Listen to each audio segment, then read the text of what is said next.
So in today's video, we'll be unboxing and showing you how to set and all the functions that a very special watch right now, quite sought after, a Rolex Submariner Hulk. So this isn't the new piece that's just come out, which features a black dial. This has actually got the green dial, so it's the older model, the Hulk, quite eloquently referred to as. It's got the green dial, green bezel. This particular piece is unworn from 2019. You can see that it still has partial stickers and the original caseback sticker still attached. It's in unworn condition. From 2019. Absolutely lovely piece, really nice proportions. It sits well, really well on the wrist. We'll just go through it just to show you what it comes with. So you'd have your box, and just in this little hidden compartment back here, you'll have the booklet for the guarantee manual booklet, as well as your warranty card, instruction manual here, which will feature how to use the watch, so wearing it for the first time, what to do, and how to use the functions of the bezel and the crown, the different points and phases of the crown and so forth. So I'll just put that aside. Let's put that back in there.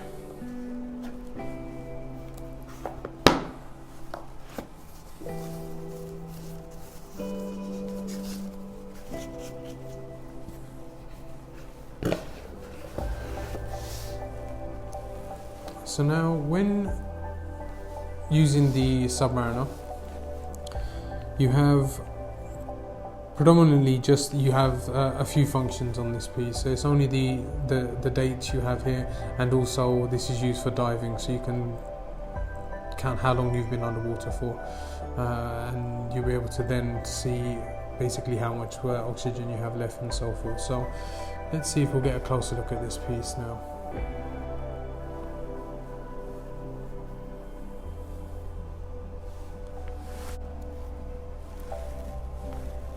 As we can see, so the piece is currently running, so it has some sort of charge in there. So if this was completely dead and it had stopped and was not moving at all, and the hands or the second hand wasn't sweeping, we would want to give it, say, around 20 to 25 revolutions. Now, when winding your watch, you don't want to wind your watch while it's on your wrist. Now, the reason why we do that is because the crown, the stem, while it's on your wrist, when winding it, you have to turn the crown. But if that watch is on your wrist, and when it's on the wrist,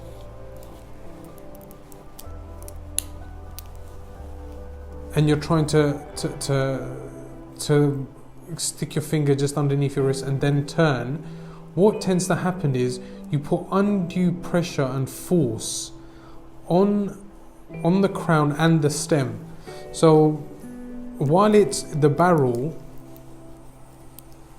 while it's within, let's have a look. So see if I can explain this for you. So imagine this is the stem of the crown. Now what happens is, while you're tucking your finger underneath, the barrel of the stem of the crown is within the barrel, and you're twisting it. So what you're causing the stem to do is bend ever so slightly, and you have to imagine how thin the stem is of the crown, that is very easily broken or snapped or damaged. So it's not something that we would suggest doing. So always take your wristwatch off before winding, and when you're winding I like to do both directions, so clockwise and then anti-clockwise, and what it tends to do is release some of the pressure. So that's 4, we did 2 before, 5, 6, 7, 8, 9, 10. I won't do any more just because again it has power, so I don't need to give it too much of a wind, but 25 winds should give it more than enough from completely dead to giving it enough power which you can then wear and then it will be fully charged. So let's go back. So you have, this is your locked position of the crown. Now in this position you can't do anything except for unwind it in an anti-clockwise motion. This now makes it completely water resistant, so you can submerge this underwater and you'll have no problems. That's perfectly fine. So to use the functions and to change the time and set the date, you want to unscrew anti-clockwise until you will see that the crown all on its own pops out, and you can see here that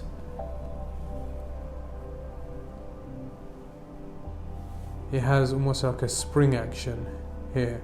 So when screwing it down, you would have to push and then turn, and then it engages the thread, so you'd be able to screw it down tightly and efficiently. So what you want to do is one click. First thing, as you can see, the time is at 10:30 or 10:25. Never change the date or do anything with the date while the watch time is between 10 and 2 o'clock. Now we don't know at this moment in time whether that's 10 p.m. or 10 a.m. So I always pull it out to the second position, so that's 2 clicks out, 1, 2, and that will allow me to change the time. Perfect. Okay, so we know now that that was at 10 a.m. so we were in a safe position, but I always change it to 6 o'clock. So once it's at 6 o'clock, I reset it, put it back into 0 position, pull it out once, and now this will allow me to set the date. So if we wanted to set it for, say, the 5th of the month, I always set it to 1 day before, so that's the 4th. Now I know when I take it one more pull the crown out one more time, I know that when I go past the 12 o'clock hour marker, there we go, 5. It's now turned to 5th. So now I know that that is 3 o'clock in the morning, 6 o'clock in the morning, 9, and then let's say the time right now is 4:40. Perfect. So there you are. Now the time is at 4:40, and to completely finish setting it, I always do it anti-clockwise just to make sure that I haven't engaged any of the threads while pushing it in, and then I know I can just push in and twist simultaneously, and now we can just twist and make sure it's completely closed, and that will ensure the water resistancy. That's how to set the time and date.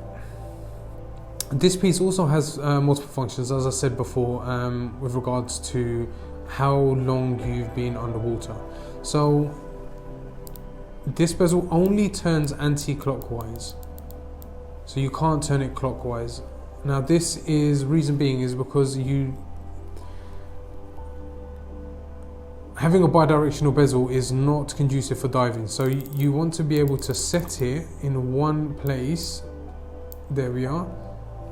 So now we can see that the bezel is in line with the minute hand.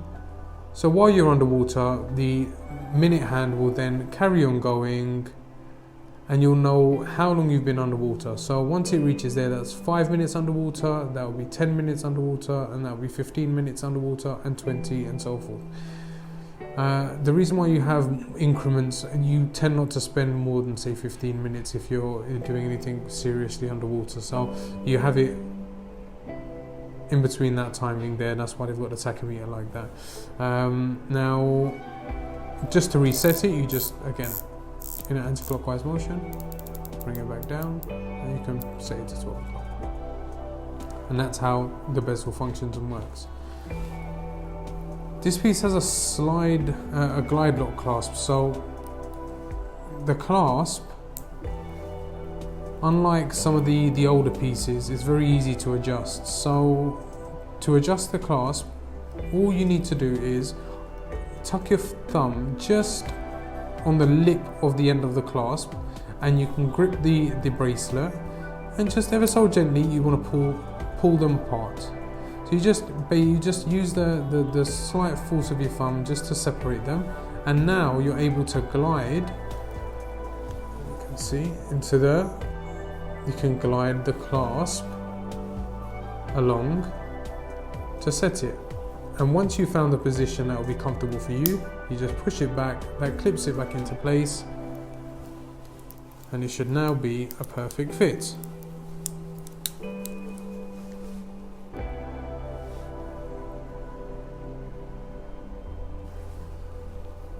Good proportions, it's a really beautiful watch. I'd actually think I need to take a link out, but that's for another video. And that concludes our video. If you'd like to see more videos like this, please like, share, subscribe and click on the notification buttons, and any suggestions you have, please leave a comment below. Hope you've enjoyed, and see you next time.